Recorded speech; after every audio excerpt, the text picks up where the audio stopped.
Irmãos, vamos abrir. Não pode ficar sentado, tá? Não precisa ficar em pé. A gente vai meditar rapidamente. Gostaria que você abrisse sua Bíblia lá no texto.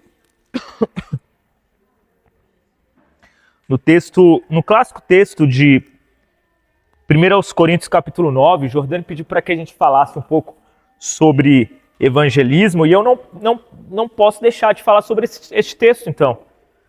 Porque é um dos textos mais marcantes da Bíblia acerca do evangelismo. Aqui Paulo ele vai trazer uma série de estratégias que ele aplicava para que a mensagem pudesse chegar a mais pessoas. Para que a mensagem pudesse chegar a mais pessoas. E nós, obviamente, precisamos olhar para Paulo, sabendo que provavelmente ele foi o maior evangelista da igreja, pelo menos dos que nós temos conhecido. 1 Coríntios capítulo 9, tá? Fica com ela aberta aí, com ele aberto. Com o texto bíblico aberto. Paulo provavelmente foi o maior evangelista da igreja, nós não conhecemos. Se houve algum outro, né, a gente não conhece, pelo menos dos que nós conhecemos. Paulo evangelizou, pessoal, todo o mundo antigo. Vocês têm noção do que é isso? Você sabe o que é o mundo antigo? O mundo antigo, não sei se você sabe, mas além de... Ele contemplava ali, do meio da África para cima, contemplava todas as ilhas gregas, os países helênicos, que são ali o que a gente chama hoje de Espanha, o que a gente chama hoje de Portugal, o que a gente chama hoje de Itália, o que a gente chama hoje de França, o que a gente chama hoje ali de Turquia, o que a gente chama hoje de Tunísia, o que a gente chama hoje de Irã, o que a gente chama hoje de Índia, já chegando na Índia. Todas essas regiões, Paulo ele andou praticamente por quase todas. Boa parte do que a gente chama ali já chegando perto da Mongólia, Paulo andou por todas essas regiões, cara. Quando você ouve falar igreja de Corinto, igreja de Galácia, né? Você acha que são igrejas próximas umas das outras? Não são. Não são. Paulo circulou toda aquela região falando para diferentes povos, para diferentes culturas, para diferentes tradições. Ele era o cara que chegava em diversos lugares e conseguia se introduzir naqueles lugares. E eu penso que essa é uma das principais características da igreja enquanto evangelista. O que é a igreja evangelista? É a igreja que sabe levar Cristo na linguagem do povo que está recebendo aquela mensagem. Não adianta eu levar Cristo na linguagem que nós entendemos aqui no Brasil. Provavelmente todos aqui já foram criados numa cultura cristã. Todos sabem mais ou menos como que as coisas acontecem. Não adianta você levar Cristo para um local que não tem o mesmo contexto que o seu, que não tem as mesmas histórias, que não teve a mesma criação, que não teve os mesmos ensinamentos. E principalmente, irmãos, a gente não precisa falar de fora. Não precisamos falar de fora. Não precisamos falar de outros países. E é sobre isso que a gente vai conversar aqui. A verdade é que hoje nós vivemos uma sociedade tão maluca que nós temos pequenos grupos dentro da nossa própria sociedade, pessoas que estão pensando tão radicalmente diferente, que a verdade é que nós não temos conseguido mais levar a mensagem para pessoas que são do nosso próprio país, pessoas que são da nossa própria cidade, porque olhem para o nosso país e você vai ver o quanto ele está dividido. Olhe para o nosso mundo e você verá o quanto ele está dividido. De modo que, se você não souber sintonizar a sua voz na mesma frequência da pessoa que está recebendo o evangelho não vai tocar no coração dessa pessoa. E o evangelismo é muito sobre isso. Você sabe o que é rádio? Rádio, quando você vai sintonizar rádio, hoje em dia a rádio, né, a geração mais nova, até nisso tem essa facilidade também. A minha já teve muita facilidade, não é que a geração de vocês vive mais facilidades que a minha, não é isso. Mas para a meninada aí, assim, hoje nem mais aquele botãozinho de sintonizar você tem. Você aperta no automático ali, né? E próprio programazinho ali, o próprio sistemazinho, ele já vai sintonizar para você. Mas antigamente você tinha que ficar ali sintonizando. Você pegava um botãozinho assim, ó, e ficava, cara, tá bom aqui, não tá. Ah, cheguei, não cheguei. Às vezes isso acontece, né? Porque o Brasil é um país, às vezes, tão atrasado em algumas coisas que, por incrível que pareça, o nosso sinal de rádio aqui é terrível, né? Então, às vezes você ainda escuta, a rádio saiu do ar, saiu da frequência, né? Às vezes você está passando ali. Se é que a molecada escuta rádio, né? Mas, enfim, quando vocês começaram a trabalhar, todo mundo escuta rádio quando começa a trabalhar, né? Porque você vai de carro trabalhando, você tem que escutar rádio, você não vai escutar outra coisa. A galera achava que a rádio ia acabar com a internet. Não acabou. Está acabando a televisão, mas não está acabando a rádio, né? Interessante isso, né? É bem interessante isso. Enfim, você fazer a mesma frequência da rádio para sintonizar é o dever do evangelista. O evangelista tem que pegar a sua voz e colocar na mesma frequência das pessoas que estão escutando a mensagem que ele está levando. De modo que só assim a sua voz chega no ouvido daquela pessoa. Se eu chegar no meio de agricultores, com a frequência que eu falo com o pessoal ali com os skatistas, a minha voz não chega no ouvido deles, porque não está na mesma frequência, não está afinado, não está afinada. Se eu chego entre, por exemplo, a galera ali de rua, do hip hop, com a linguagem da galera do campo, eles não vão me escutar. Se eu não adequar a frequência, eles não me escutam. Mas eu gostaria de trazer, inclusive, outras modificações que a sociedade está passando. Antes disso, eu gostaria só que a gente lesse o texto que a gente acabou de falar, e aí a gente continua. Ali na partir do versículo 14, Paulo, ele começa falando assim, todos estão acompanhando? 1 Coríntios capítulo 9, versículo 14. Assim, ordenou também o Senhor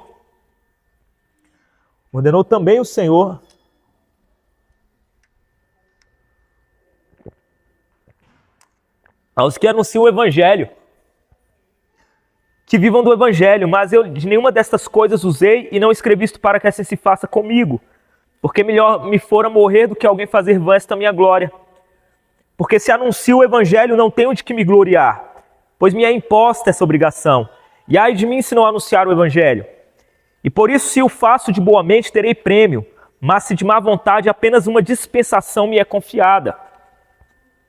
Logo, que prêmio tenho, que evangelizando proponha de graça o Evangelho de Cristo, para não abusar do meu poder no Evangelho, porque sendo livre para com todos, fiz-me servo de todos para ganhar ainda mais. Eu gostaria de repetir esse versículo 19, eu gostaria de ler de novo com os irmãos. Porque sendo livre para com todos, fiz-me servo de todos. Fiz-me servo de todos para ganhar ainda mais. Pausa aqui, pausa, por favor, pausa.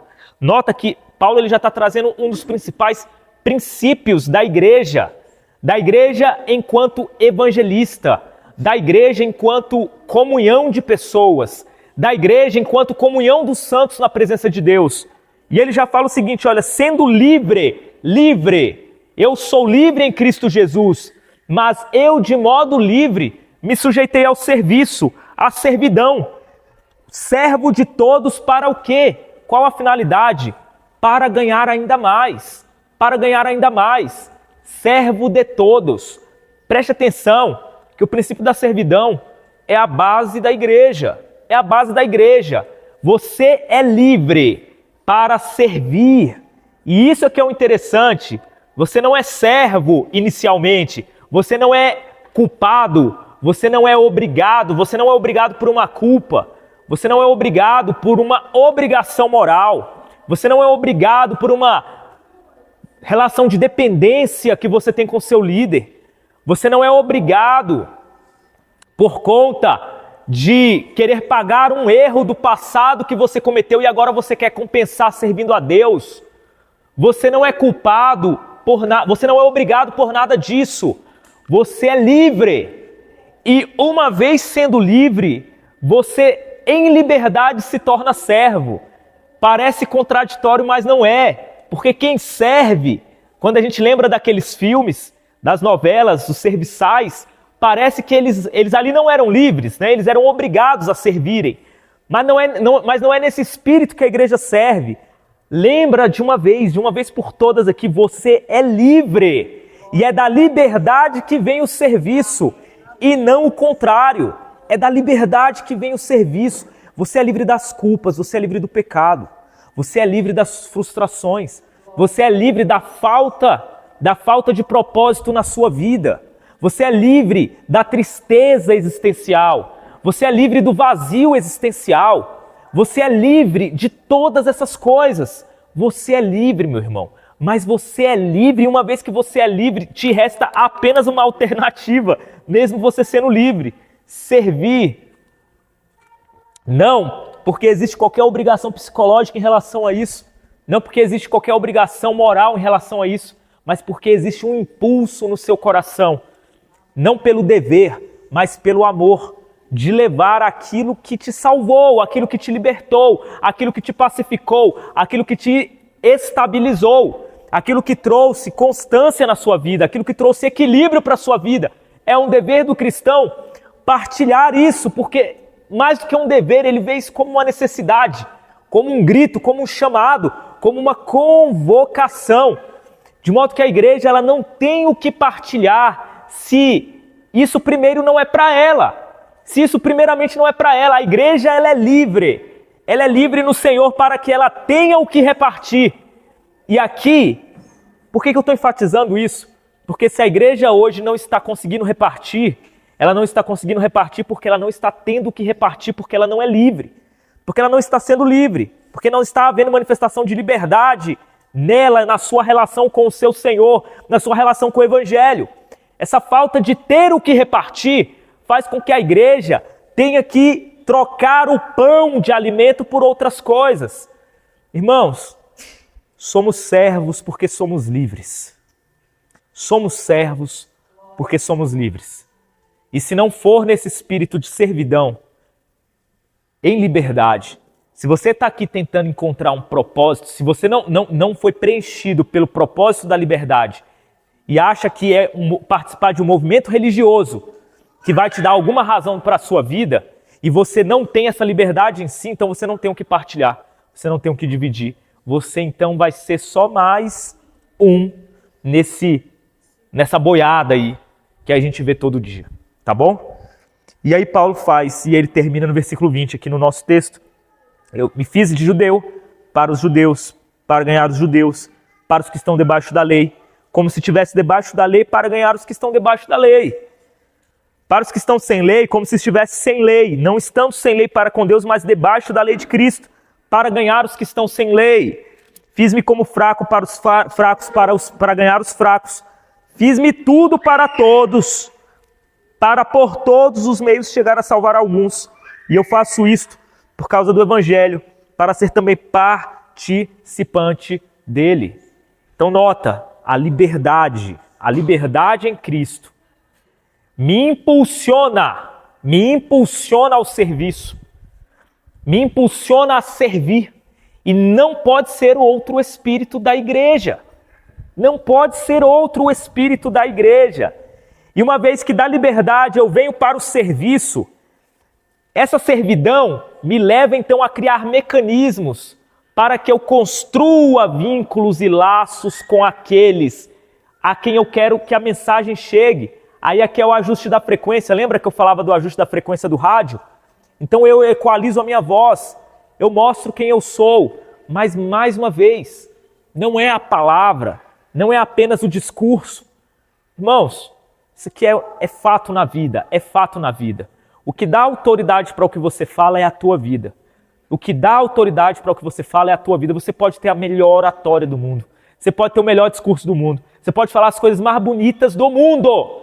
Se o que você fala não estiver carregado de essência, e o que é essência? Essência é a autoridade moral, o testemunho, a vida que te acompanha, são os teus passos.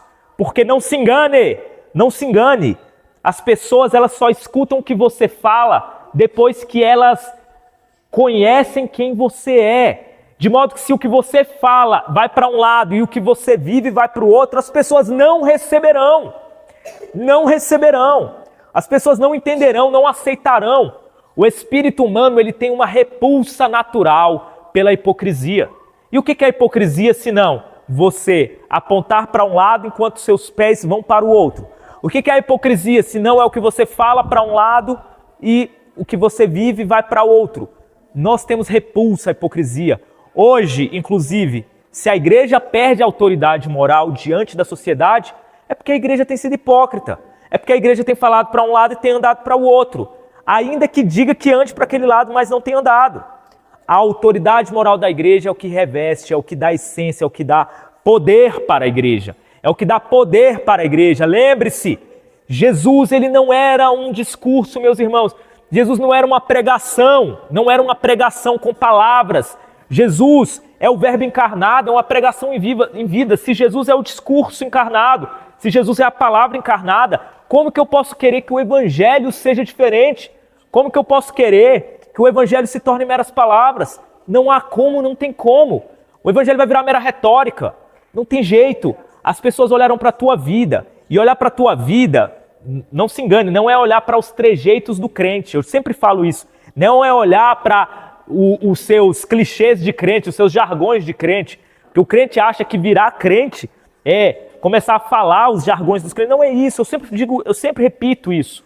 Olhar para o testemunho do evangelho é olhar para a tua vida. É no meio em que você está, meu irmão, você ser um símbolo de justiça, não um símbolo de chatice, não um símbolo de moralismo, é você ser um símbolo de justiça.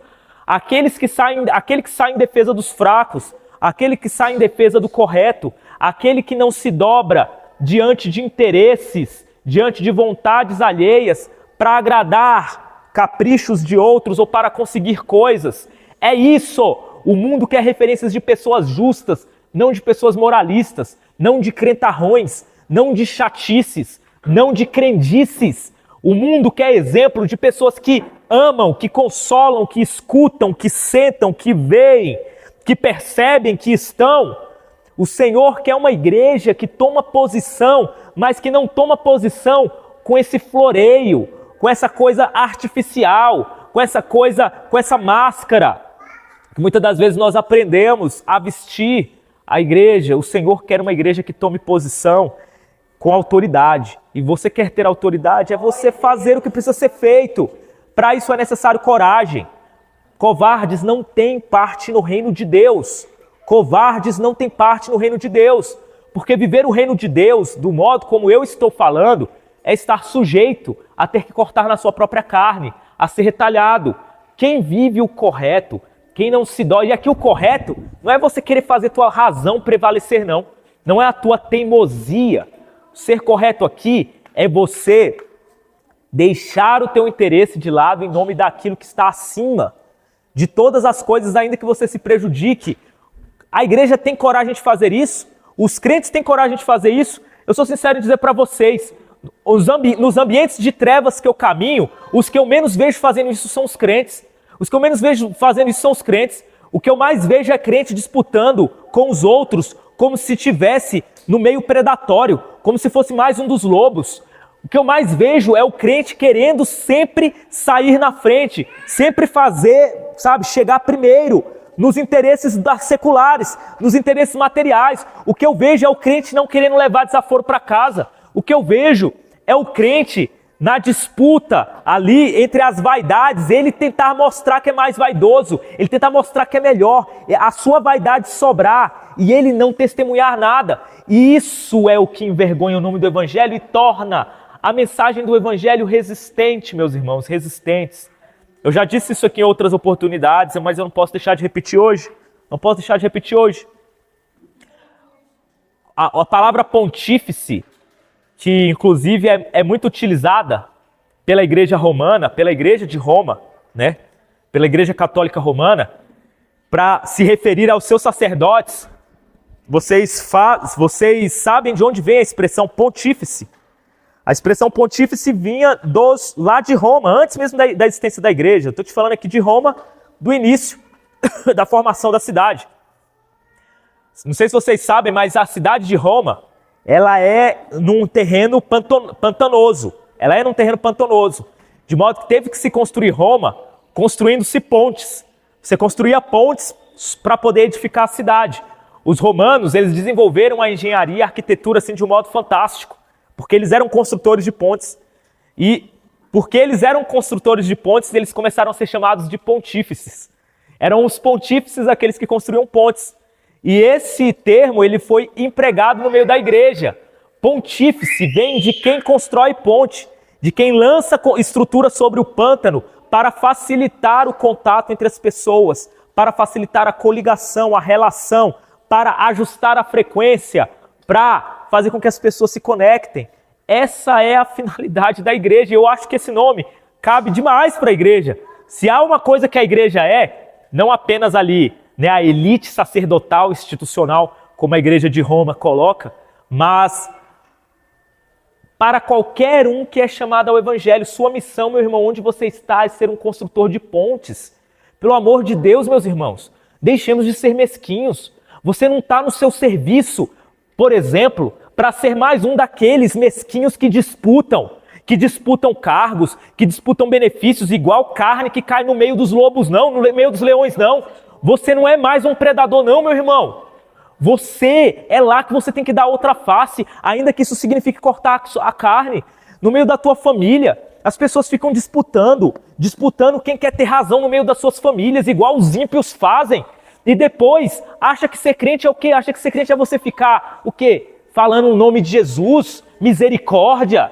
Ah, o sangue de Jesus tem poder. Você acha que é isso que te torna crente? Você acha que é isso que vai fazer com que as pessoas vejam Jesus em você? Ah, por que não? Eu não vou entrar nesse grupo aí, porque eu não me sento ali, o pessoal só fala sobre não sei o quê, só fala coisa que não agrada, eu vou ser diferente. Você acha que é isso que te faz ser cristão? Você acha que é isso que faz com que as pessoas te vejam com autoridade? Não, o que você está sendo é um ridículo, um chato, o que você está sendo é alguém que envergonha o nome do Senhor, o que você está sendo é um hipócrita, você está sendo alguém que o teu discurso vai para um lado e tuas pernas vai para o outro, você está sendo alguém que não está manifestando as virtudes reais. Porque quando tem, por exemplo, um colega de serviço, um familiar, um parente, um amigo, está estampado na cara dele que ele está passando por um problema, só que você está perdido nos teus problemas, você está perdido na tua egolatria, você está perdido no teu egoísmo, você não tem a capacidade de chegar na pessoa sem ter que ganhar nada e ir conversar com ela. Você faz parte dos bajuladores, você se importa com aqueles, ainda que inconscientemente podem te dar algo, e não com aqueles que não podem te dar nada. O texto bíblico que fala, lance o pão sobre as águas, porque depois de muitos dias o acharás, que é o quê? Aquele que joga pão sobre a água parece que está desperdiçando a água, está desperdiçando o pão, porque para que jogar pão sobre as águas?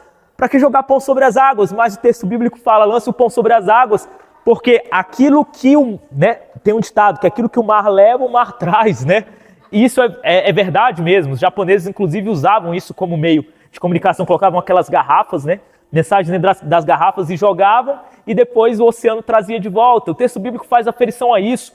Só servimos, ainda que inconscientemente, aqueles que podem nos dar alguma coisa. Só servimos quando precisamos de um favor, de que a pessoa faça um favor para a gente. Aí a gente é agradável. Meus irmãos, quem se comporta assim são os ímpios. Eu olho para os crentes e eu só vejo isso nos crentes. Eu só vejo mesquinharia, eu só vejo egolatria.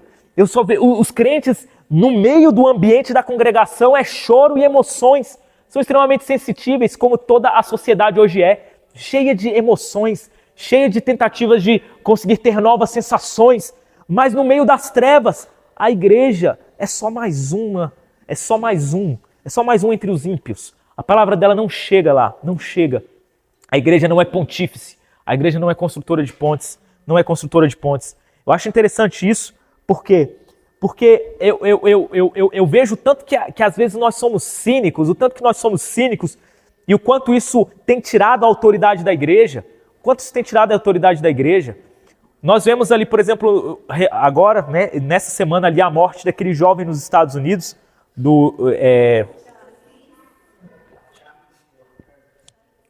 Charlie Kirk, né, Kirk, não sei muito bem qual é a pronúncia, né? O fato... Não, ainda tem aqui, meu irmão. Muito obrigado, tá? O cara tomou um tiro na jugular. Na frente de todo mundo. Um cara que, assim... E ele se apresentando como cristão. Meu ponto aqui não é entrar nesse juízo. Mas eu quero que vocês entendam o seguinte. Vejam, pessoal. Vejam o quanto a mensagem da igreja ela tem sido bloqueada por situações que a própria igreja tem construído, É evidente, olha só, olha como esse discurso ele é extremamente sutil, como o veneno está extremamente destilado, como a maquiagem ela é bem ardil, ela é bem sutil. Eu fico acompanhando a reação das pessoas, eu gosto de ver os comentários, porque eu gosto de ver o modo como as pessoas estão pensando sobre aquilo. E é impressionante como as pessoas, elas têm se manifestado quanto a esse fenômeno, porque elas se sentiram atacadas. Elas se sentiram atacadas pelo que foi feito contra aquele rapaz, com um espírito de vingança espúria, Se esquecem que a nossa luta não é contra a carne e o sangue, mas contra principados, potestades, dominadores nas regiões celestiais. E é impressionante, só que olha só, preste atenção. O evangelho ele se misturou tanto com o discurso político. Por quê? Porque é muito mais fácil eu dizer que eu estou exortando alguém do pecado, eu dou uma justificativa bonita, para proteger as minhas crenças superficiais, os meus lugares comuns, as minhas tradições, os meus costumes. É feio eu falar, eu quero que você siga os meus costumes, eu quero que você siga os meus padrões de moralidade, eu quero que você siga, o modo como eu fui criado, a tradição na qual eu fui criado. É feio você querer impor isso sobre as pessoas. Então eu pego e falo, não, eu vou fazer o seguinte, eu vou chamar isso de que eu estou combatendo o pecado, de que eu estou acusando o pecado alheio, não acusando, mas apontando o pecado, que eu estou aqui denunciando o pecado. E a igreja, ao misturar o evangelho, o reino de Deus com a política, ela camufla na verdade, e presta atenção aqui que isso aqui tem que cortar na tua carne. A igreja, ela esconde a defesa dos seus lugares comuns, das suas tradições, dos seus princípios morais. Ela esconde isso sob o nome da denúncia do pecado.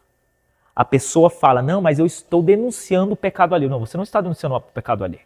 O que você está é o seguinte, o comportamento de alguém que não segue o padrão do seu te incomoda e te incomoda visceralmente. E por te incomodar tanto, você precisa ter justificativas para que o teu discurso, aquilo onde você foi criado, os costumes nos quais você foi criado, eles de algum modo prevaleçam. E aí eu pego o evangelho e utilizo ele como meu cavalo de Troia. Mas esse evangelho, na verdade, ele está carregado. E aí eu vou usar essa palavrinha aqui, mas ela é real. Ela é real porque eu não posso, meus irmãos, eu não posso deixar de ver o que há de razão naquilo que nós chamamos de outro lado. Nós revestimos o nosso preconceito de denúncia do evangelho. E a prova para mim foi a situação que aconteceu com esse rapaz. As pessoas elas se sentiram pessoalmente atacadas e agora estão com espírito de vingança. E quando eu vejo pessoas com espírito de vingança contra alguém que representava os costumes políticos, os costumes sociais revestidos por um discurso político, e com aquele discurso do reino de Deus, do evangelho, e quando eu vejo as pessoas falando, demitam esquerdistas são assassinos, esquerdistas são monstros, chega, e não sei o que, sabe o que isso mostra para mim? Só mostra que você sempre só utilizou do evangelho para proteger tuas paixões pessoais, teus desígnios pessoais. O evangelho para essas pessoas era só um cavalo de Troia para esconder a sua tentativa de imposição de visão de mundo. Porque na visão daquele que é do evangelho de verdade, ele não está tentando, ele não denuncia o pecado. Presta atenção, olha só. Ele não denuncia o pecado com nenhuma gota de tentativa apenas de fazer valer a visão de mundo dele na sociedade e trazer conforto para ele interior, trazer conforto, fazendo com que todos sigam os costumes que ele já está acostumado a viver, a ver e a experienciar. Não, Ele faz isso porque ele realmente quer a transformação e a salvação daquela vida. Ele faz isso nesse espírito que nós lemos aqui, no espírito do serviço, da servidão. Só que até isso é dissimulado no nosso meio. Nós falamos que estamos servindo, não, eu quero salvar fulano, eu vou denunciar o pecado. Não quer denunciar o pecado porque se você sente esse sentimento de aversão que você está sentindo contra um grupo generalizado por conta de uma ação que foi contra uma pessoa que você considerava como teu líder, deixando com que a luta se transforme contra a carne e o sangue, isso só mostra que o que te move não era a preocupação com os perdidos. Você só utilizava isso de pretexto, de justificativa, para camuflar o preconceito, a hipocrisia que estava em ti. E meu irmão, a verdade, eu sou servo da verdade, eu não sou servo de lado A, eu não sou servo de lado B. De modo que se eu vejo que o pecado está apontando contra mim, se eu vejo que há algo no discurso do que eu chamo do lado de lá, mais uma vez, que aponta contra mim, que aponta contra o grupo ao qual eu estou inserido, vamos colocar dessa forma, quem tem que prevalecer é a verdade, não o meu grupo. Quem tem que prevalecer é a justiça e não eu, e não os meus costumes, não minha visão de mundo, e não minha tentativa de fazer valer o que eu penso. É óbvio que de modo algum eu não estou dizendo que foi um evento trágico, pelo amor de Deus, aquilo foi maldade pura. Isso também representa algo que eu vou falar posteriormente, mas eu jamais vou profetizar contra os de fora antes de profetizar contra os de dentro. E, primeiro, então eu estou lançando a profecia contra os de dentro. Esse cenário só mostrou o quanto, todo mundo está falando, os esquerdistas são doentes, são monstruosos. E para mim, o primeiro sinal que eu vejo é o quanto o que é chamado de direita cristã está doente. O que é chamado de direita cristã está totalmente entorpecida. O que é chamado de direita cristã está totalmente fora dos desígnios de Deus. O que é chamada de direita cristã só se utiliza do discurso, mais uma vez, de combate ao pecado, de justiça, de não sei o que, de que vou levar o evangelho, na verdade, para tentar fazer com que o mundo se adeque o seu lugar comum de costumes, de preceitos morais, de convivência, seu lugar de tradições. Meus irmãos, me desculpem, mas eu preciso começar falando isso. Então, antes, para mim esse fenômeno primeiro mostrou que a igreja está doente demais, que os cristãos estão completamente adoecidos, estão completamente loucos. A máscara dos crentes, na hora que você é colocado contra a parede, cai o negócio. Cai bonito. E quando eu falo de crentes aqui, eu estou falando de crente, estou falando de católico, estou falando dos cristãos. Falando de quem vinha com essa máxima, porque nós temos que salvar os perdidos. Que salvar perdidos? Vocês estão aqui, ficou escancarado que vocês não estão nem aí para perdidos. Não estão nem para perdidos. Vocês começaram a atacar o outro lado, colocando todo mundo no mesmo bolo, igual um leão. Igual o leão que teve um dos seus abatidos, sabe? Vocês estão parecendo um bando. Vocês não são filhos de Deus. Vocês não vivem pelo evangelho. Vocês não se curvam diante da verdade. Quando o lado de lá, a esquerda, diz que vocês são hipócritas, eles têm razão. São hipócritas. Amém? De outro lado, eu também não posso deixar de falar do espírito doentio que habita e que gera esse tipo de situação. O tanto que a nossa sociedade, e agora entra naquele lance da frequência que eu falei no início. Lembra que eu falei para vocês que antes nós falávamos sobre o ajuste da frequência? Quando falávamos, por exemplo, uma pessoa que era do campo ali, né, numa cidade do interior, se eu chegasse lá falando como um skatista entre eles não receberiam minha mensagem. E vice-versa. Se eu chegasse entre os skatistas falando como uma pessoa do campo, tem um neném ali, né? Tem um menino passou correndo para ali. Chama ele para lá. Chama ele para cá, pelo amor de Deus. Se o contrário também acontecesse, meus irmãos, se uma pessoa do campo chegar entre os skatistas, ele não vai ser ouvido, não tem um ajuste ali da frequência, perfeito? Não tem um ajuste da frequência. E por que eu disse isso? Porque agora a nossa sociedade ela está tão adoecida que esses grupos, você não precisa mais ir para lugares distantes no seu país, você não precisa ir mais para outros países para entender o modo como a cabeça das pessoas está funcionando numa frequência radicalmente diferente. Às vezes a pessoa que está do teu lado, meu irmão, preste atenção nisso. A pessoa que está do teu lado, a cabeça dela no mundo de hoje, está funcionando em uma frequência absolutamente diferente. Nós tivemos as redes sociais, tá? Nós tivemos as redes sociais, nós tivemos a divulgação da internet. O que isso fez? Preste atenção nisso que eu vou falar para vocês. Concentra aqui em mim, irmãos. Deixa o neném ali. Isso que eu estou falando aqui é importante pra caramba. Importante pra caramba. Preciso que você fique aqui comigo, tá? Para eu não ficar aqui perdendo palavra, jogando palavra ao vento. Preste atenção aqui, ó. Se a gente quer fazer esse evento sério aqui, vamos fazer um evento sério. Fica aqui comigo. O que eu estou te dando aqui, provavelmente você não vai escutar em outro lugar. Isso aqui não é palavra jogada ao vento, não é fruto assim de achismo meu. Eu duvido que você vai ouvir, pelo menos por agora, alguém falando sobre o que eu estou falando aqui. Você não vai ouvir, não vai ouvir. Ontem, até a Giciane, meu amor, ela contemplou isso. Eu fiquei até 2, eu fui dormir, era mais de 3 horas da manhã, né? Ela me acompanhou e ela me perguntando por que eu não falava, mas porque eu estava pensando em todas essas coisas. Eu tenho analisado, eu tenho parado para pensar sobre isso já há muito tempo, há mais de anos, mas essa semana então que aconteceu essas situações, eu dei um principal enfoque nelas, não pensando, não era de preocupado, não é pensando de preocupado não, é pensando porque às vezes a efervescência vem vindo e eu me exponho mesmo, eu sou uma pessoa que eu não me utilizo da internet, das redes sociais para ficar preso dentro da minha bolha. Eu gosto exatamente de estar no meio daqueles que falam exatamente o contrário do meu lugar comum.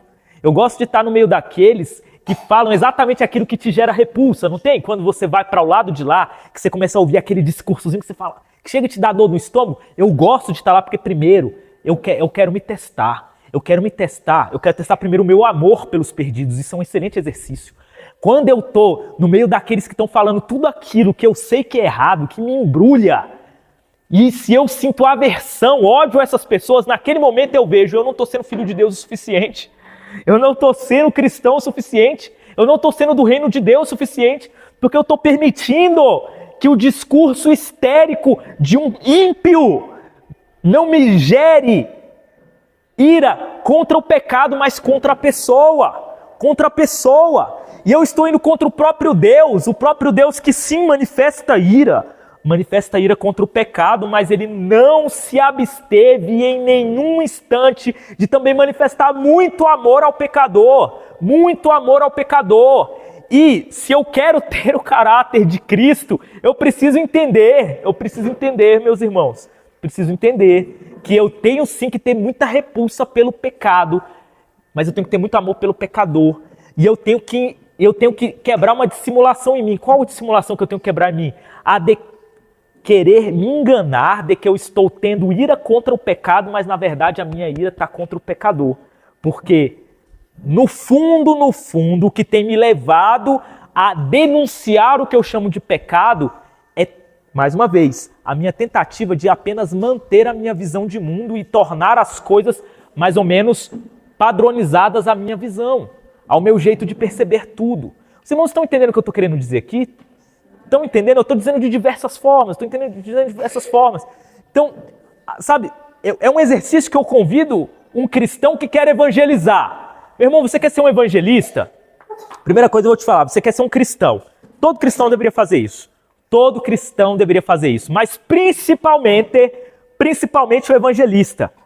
Você quer saber se você está com o espírito de evangelista? Você tem que ter casca grossa para suportar ouvir aquilo que gera repulsa nos teus costumes, na tua moral, sem sentir ódio pela outra pessoa. Você tem que ir para outra bolha, você tem que se expor. Se você se expõe a outra bolha, ao que nós chamamos de outra bolha, e aquilo te gera repulsa e revolta contra pessoas, principalmente quando você olha aqueles comentários mais viscerais, meu irmão, significa que você está precisando ainda de mais Jesus. Significa que você ainda não está com o espírito do evangelista. Olha o que Paulo acabou de falar aqui. Meus irmãos, olha o que Paulo acabou de falar aqui. Eu fiz de louco para ganhar os loucos. Eu fiz de judeu, de estar debaixo da lei para ganhar os que estavam debaixo da lei, mesmo não estando debaixo da lei. Eu me fiz de sem lei para ganhar os que não estavam debaixo da lei, apesar de continuar debaixo da lei de Cristo. Paulo é o espírito do quê? Daquele que prevalece sobre o mal. Daquele que prevalece sobre as potestades, principados e dominadores, mas que jamais deixa confundir isso com o ódio contra a pessoa que é pecadora. Hoje, se a igreja não está conseguindo ter mais contato, ela não está sendo mais pontífice, ela não está conseguindo mais construir uma ponte com esse grupo, meus irmãos.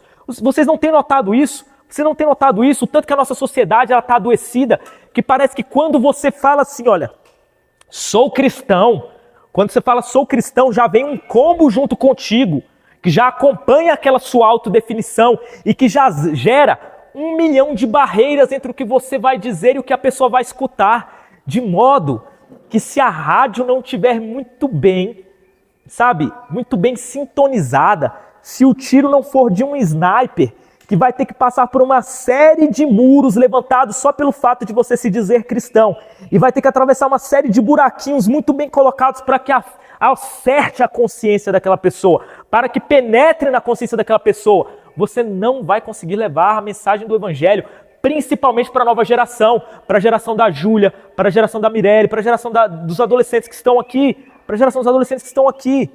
Você não vai conseguir acertá-los, você não vai conseguir acertá-los. A igreja, se é para falar de evangelismo, a gente tem que falar de coisa séria, a gente tem que falar de um jeito sério isso aqui, meus irmãos. Eu preciso expor as nossas vísceras, eu preciso expor isso visceralmente, A sociedade, depois das redes sociais, ela está configurada em bolhas e ela fica se retroalimentando, ela fica se alimentando só daquelas informações que são da bolha dela, porque o algoritmo não, né? Meu Deus do céu. Deus me livre do logaritmo, eu lembrei do meu ensino médio aqui, que matéria chata do caramba. Algoritmo, Deus me livre de logaritmo. O algoritmo das redes sociais, ele fica o quê? Ele fica jogando para você mais do conteúdo que você consome. E você vai consumir só daquele conteúdo. O outro lado está da mesma forma. O que você tem aqui é o fim das pontes. É o fim das pontes. A igreja não pode se dar ao luxo disso. Então, meu irmão, você quer aumentar a tua resistência como evangelista? Se exponha ao discurso que te irrita. Se exponha ao discurso que te irrita. Veja qual é o teu grau de resistência, compaixão e misericórdia diante do discurso que te irrita. Veja, você precisa se testar. Se sua compaixão está pequena diante da provocação, significa que o teu espírito de cristão também está pequeno. Significa que você está sendo um cristão mais cultural do que um cristão espiritual. Significa que você está, de maneira esplendorosa, participando da tão sonhada, da tão maravilhosa sociedade judaico-cristã, mas que se transformou numa cultura para você. Deixou de ser poder de Deus que move o teu coração. A igreja hoje está virando um cristianismo cultural. A igreja hoje ela está chamando de Espírito Santo, na verdade, um monte de movimentos emocionais que apenas confirmam as suas crendices, os seus comportamentos e reafirmam naquele senso ali de corpo, ali de pessoas. Elas chamam de uma só fé, um só Deus, um só batismo. Para a igreja hoje esses nomes viraram uma só cultura, uma só visão de mundo, um só conjunto de costumes e jeitos de falar e coisas que são reprováveis e coisas que são aprováveis. A unidade da igreja, ela deixou de ser aquilo que é mais essencial no evangelho, que é o que conecta as pessoas pelo poder de Deus, e passou a ser esse negócio aí que a gente está chamando, sei lá, de cultura, de conservadorismo, ou seja, o que a gente chama esse negócio aí. Meus irmãos, você quer ser evangelista? Isso precisa acabar, isso ser implodido na tua vida. Isso não pode existir. O evangelista é o maior construidor de pontes que este mundo já viu. O evangelista é o pontífice por natureza. O evangelista é aquele que entendeu de fato o que é lutar contra principados, potestades e dominadores e não utilizar, mais uma vez, esse pretexto para lutar contra pessoas, dizendo que está lutando contra principados, na verdade, isso é só o floreio para lutar contra a pessoa real, Olha só, nossa sociedade, o mundo está servindo a si mesmo como nunca, meus irmãos. A visão de mundo das pessoas, as pessoas hoje elas têm muito, delas foi esperado muito e elas não conseguiram entregar aquilo que delas foi esperado. E por não conseguirem entregar, principalmente da minha geração para baixo, criaram muita expectativa nas nossas gerações. E por terem criado muita expectativa nas nossas gerações, e pelo fato de nossas gerações ter tido mais conforto, nossas gerações então se transformaram, ficaram mais mimadas e se tornaram mais frustradas. Por quê? Porque achavam que poderiam resolver o mundo, porque tinham tudo para isso e jogaram expectativas, mas essas expectativas não foram cumpridas. essas expectativas não foram supridas. Isso gera um sentimento de frustração. Essa frustração, ela é refletida como inveja, como ódio, como revolta contra a existência, revolta contra a realidade, como revolta contra o mundo. Quando você vê uma agenda identitária, como exemplo, transgenerismo, quando você vê agendas que lutam contra a própria realidade dada, você vê que, na verdade, há uma revolta contra a própria existência, Lembram? Eu primeiro profetizei contra os de casa, agora eu profetizarei contra o mundo, amém? Agora eu profetizarei contra o mundo. Agora eu estou chegando lá no que hoje é chamado de esquerda, vamos colocar assim, amém? Amém, igreja? Vocês estão me acompanhando aqui? Vocês estão me acompanhando, né? Estão me acompanhando. Deixa eu beber uma água aqui, porque minha garganta já está acabando. Para o alívio de vossas excelências, minha garganta está acabando. E a gente vai ter que daqui a pouco já encerrar.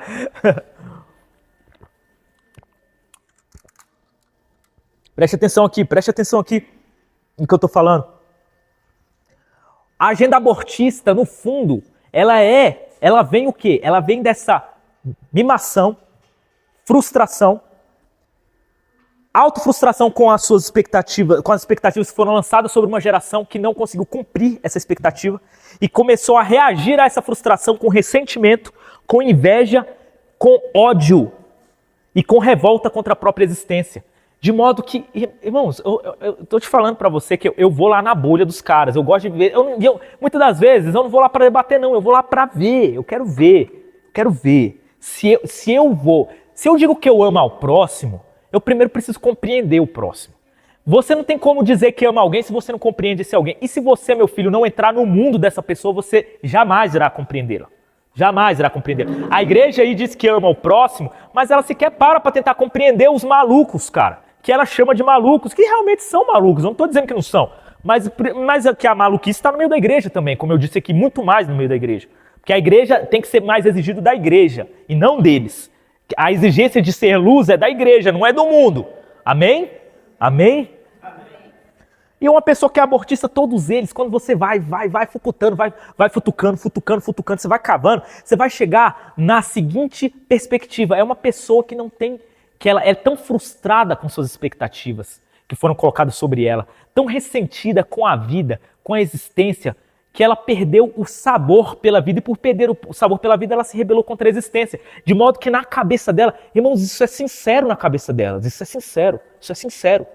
Um abortista, geralmente ele acha que uma pessoa não deve nascer porque ela não queria ter nascido. Porque ela está numa vida tão despropositada que realmente ela pensa, não estou dizendo todos, mas muitos deles pensam que a existência é uma dor e que é um bem para uma pessoa não vir a essa existência. É um bem para a pessoa não vir a essa existência, ao nível de rebelião contra a existência por causa de frustrações, ressentimentos, invejas. E é evidente que nós temos um principado que nasceu ali no final do século XIX, uma ideologia marxista que explora isso ao máximo. Porque o que é o discurso político hoje? Eu preciso falar aqui de políticas, irmãos, porque assim, isso é a tônica da nossa sociedade. Infelizmente, os cristãos eles se misturaram com a política. E mais uma vez, para eu poder dar aqui algum antídoto da resistência que as pessoas têm a você como cristão, eu preciso te falar disso. Nota que eu não estou falando aqui de partido, eu não estou falando de político, eu estou te falando de cenários, amém? Os irmãos estão entendendo aqui? Amém? Eu não vou ficar aqui falando de política à toa. Meu objetivo aqui não é fazer discurso político, pelo contrário, é te dar uma vacina aqui, te dar um antídoto. E nota que essa pessoa, então, o ressentimento, a rebelião, a frustração é tão grande que ela acha mesmo que a existência não vale a pena. Então ela vai falar, para que uma criança vai nascer nesse mundo?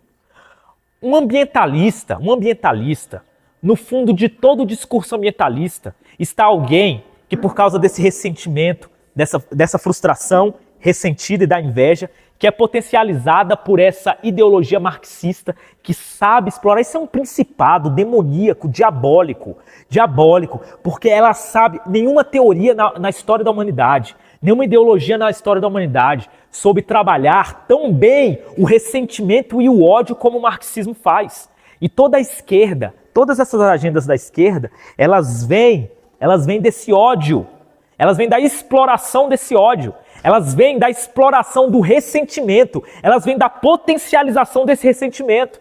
Ora, foi a exploração desse ressentimento que fez com que aquele cara matasse o Charlie Kirk, daquele modo trágico. É o quê? Uma pessoa frustrada com a existência, frustração que gera inveja, ressentimento, despropósito e ódio contra a própria realidade.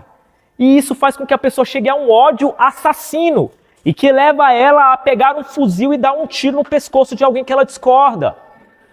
Voltando ao ambientalismo que eu estava falando, no fundo de toda pessoa que defende o meio ambiente aí de modo radical, sabe o que está no coração dela? Está um ressentimento contra as pessoas, porque ela não tem mais propósito no mundo. Por ela não ter mais propósito no mundo, ela vê o ser humano como um peso, porque ela se vê como um peso. E como eu disse aqui, a doença mental é o quê? É você medir os outros. A doença, não mental aqui no sentido de doença de caráter, de personalidade. É o quê? É você medir os outros com a sua lupa, com os seus olhos. Então, se a pessoa se ela perdeu o propósito nas relações humanas, ela acha que pelo fato dela não ter, dela ser ressentida, frustrada e não ter propósito na sua existência, os outros também não têm. E então ela começa a endeusar a natureza, endeusar o meio ambiente, numa tentativa de purgar o mal da humanidade, de modo que ela, pensando que a humanidade é a razão do mal, porque nela só habita mal, ressentimento e inveja, ela prefere que uma criança seja morta no ventre da mãe do que o ovo de tartaruga seja quebrado. Do que um ovo de tartaruga seja quebrado. Do que um ovo de tartaruga seja destruído. Para ela, a vida humana tem menos sentido do que o ovo, mas presta atenção, você está entendendo a perspectiva que eu estou trazendo aqui? Na cabeça dela isso é o bem. Ela está absolutamente convencida que o ser humano é uma praga no mundo. Ela está absolutamente convencida porque ela se vê como uma praga e ela reproduz a sua autoimagem nos outros. E isso é alcançado por essa ideologia maldita, diabólica, satânica que é o marxismo, que potencializa, que pega o ressentimento, o ódio e alavanca isso ao patamar máximo. Porque o Karl Marx era isso, ele era essa pessoa nojenta e desprezível. Não sei, é só você ler a biografia dele. E ela vai acreditar nisso. Ela acha que ela está fazendo bem. A extinção da humanidade, lá no fundo do coração dela, a extinção da humanidade é o bem para o mundo, porque vai sobrar o que ela considera como puro, que é a natureza. A pureza que ela não encontra em si, a pureza que ela não encontra nos outros, ela transfere para as plantas, para os animais, a falta de dolo, a falta de maldade. Vocês estão entendendo ao que a igreja evangelista tem que estar disponível hoje e aberta? Com qual mentalidade? Se a igreja que se diz evangelista, ela se coloca numa disputa de choque, de porrada com essa galera, meu irmão, você está se mensurando, você está entrando no mesmo nível. Você está trazendo a disputa agora, mais uma vez, para o campo político, para o campo retórico. Não há nada de evangelho nisso. O poder do evangelho não te acompanhará. Essa igreja, ela sucumbirá às portas do inferno. As portas do inferno não prevalecerão contra a igreja que está acima de tudo isso, que vê para além de tudo isso. A igreja que se nivela às portas do inferno, ela vai ser prevalecida. Ela vai perder, ela vai ser sucumbida. E se hoje nós vemos a igreja sendo sucumbida pelas portas do inferno, se hoje nós vemos uma igreja que está sendo sucumbida pelas portas do inferno, é porque essa igreja não tem autoridade moral, porque não tem liberdade, porque não faz as coisas pelo serviço real ao outro, pela tentativa de ganhá-lo, conquistá-lo, pelo amor desprendido de quem quer salvar alguém. Porque também essa igreja reproduz a sua autoimagem no outro. Essa igreja ela não se vê como salva. Lá no fundo, como eu disse, o cristianismo se transformou numa cultura para ela, num conformismo. Não é poder de Deus que salva. E ela, tal qual o esquerdista faz, ela também faz. Ela reproduz a sua falta de fé na salvação no outro. E aí cai o nível do discurso, cai o nível da ação. Você sai do reino de Deus e entra no reino dos homens, ainda que você chame isso de cristianismo, ainda que você chame isso de cristão e de outras coisas. Amém? Amém, igreja? Eu sei que o que eu falei aqui é um pouquinho complexo para alguns, é um pouquinho complexo para alguns, para outros nem tanto, mas eu acho que pelo menos uma parte do que eu falei aqui, todo mundo conseguiu entender, amém? Amém? O meu objetivo é que você guarde essa mensagem. Guarde essa mensagem. A mensagem de quê? A mensagem de que nós não podemos nos nivelar com o mundo e se utilizar da denúncia contra o pecado, da luta pelo evangelho, como falsas bandeiras para maquiar simplesmente a nossa vontade de defender o nosso lugar comum. Exatamente porque nós não temos crido mais na salvação como último patamar da nossa fé, da nossa existência, do nosso modo de viver. E nós temos reproduzido a nossa desesperança nas pessoas e temos nos conformado com uma cultura cristã. E Deus não quer uma cultura. Quem se conforma com a cultura cristã, meu irmão? Você está se conformando com muito pouco. Nós não nos conformamos com uma cultura cristã. Nós precisamos nos conformar com o poder de Deus que restaura o homem. Isso é o Evangelho. Amém? Essa é a palavra que eu queria deixar para os irmãos. Fiquem com Deus. Amém?